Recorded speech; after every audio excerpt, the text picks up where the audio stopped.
السلام عليكم ورحمة الله تعالى وبركاته. كلنتو وعنا وناكسن داودياشا كحران برتان عالمي آه جراديستيو isku soo noqod wanaagsan waxaan dadka la gelinayaa maalmahan aan muuqaal soo dhigan sababo caafimaad awgeed meeladu waxaa ka jira maalmahan cudurro halis ah hergab si aad ah u daran oo dadka si aad ah dhulka ula galaya ilaahay ka najeeyo saaxiibkayga walaalkayga walaashayda qaaliga ah alxamdulillaah hadda waan bogsooday waan caafimaad qabaa kusoo dhawow muuqaal cusub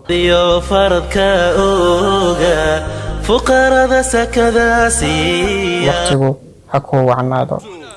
muuqaalkan caawa waxaan kugu soo gudbin doonaa ilaa in ka badan 15 qodob oo markaasi ka hadlaysa wanaagga iyo caawinta dadka oo fariimo gaaban aan jeclaystay in aan kula soo wadaago qodobka koowaad caawi dadka adigoo aan doonayn in aad abaalmarin ku hesho lagu sacabtumo ama lagugu amaano u caawi dadka dar alle qodobka labaad haddii aad qof caawinayso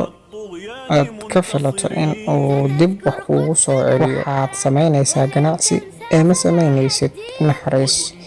saddex marka aad dadka caawinayso waxaad ka helaysaa waxyaabo aan lacag lagu iibsan karin sida xushmad iyo duco caawi dadka xitaa goortii aad og tahay in aysan kuu gudi karin oo dib kuu caawin karin shan xiriirka ugu wanaagsan ee waara waa midka ay lamaanuhu iscaawiyaan qof kasta oo ku caawiyo ama qof kasta ku caawiyo qofka kale mas'uuliyad iyo waajibaad ayuu isa saarayaa hayraysan caawimaada aad samaynaysid waxaa dhici karta in ay dad ka qaado dhibaato haysay ama qof dhan noloshiisa ay beddesho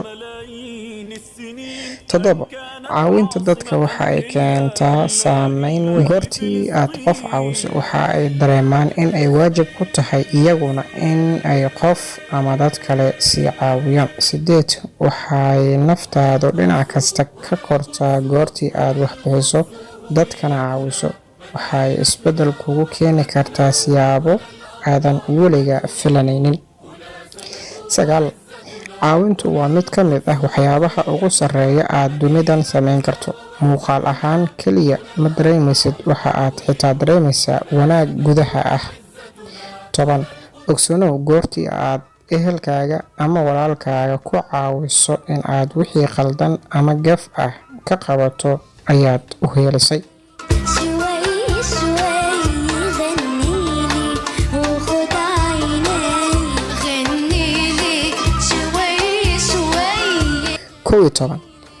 hal qof oo aad caawisay ma beddelayso dunida oo dhan laakiin adduunka u beddelaysa qofkaasi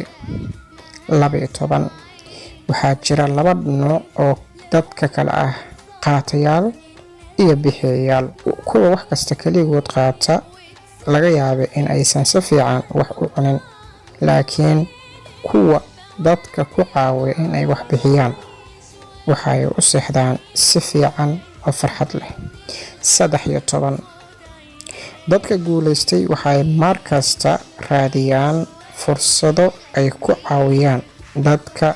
kale dadka fashilmay waxay mar kasta isweydiiyaan maxaa faa'iido ah oo kugu jirto inaad dadka caawiso 14 in aad dadka caaydo ceeb iyo cilad ay leeyihiin aad sheegto waxaa ka qayr badan in aad ku caawiso qaladkooda aad si hoose ugu sheegto fikrad fiican aad siiso wadada saxda ah aad u tilmaanto 15 dadka kuwooda ugu kartida iyo xooga badan waxay waqti u helaan in ay dadka ku caawiyaan xitaa haddii ay halgan ku jiraan mushkilado iyaga shakhsi ahaan u haysta qodobka ugu dambeeya 16 waxa uu noqonayaa daawadee ku caawi asxaabtaada walaalkaaga muuqaalkan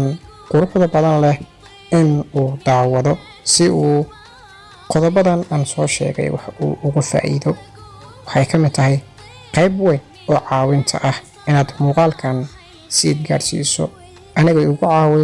adigoo naftaada wax ka baro hadday ku soo gaadhay, saaxiibkaaga kale, asxaabtaada kale, walaalkaaga sii gaarsii.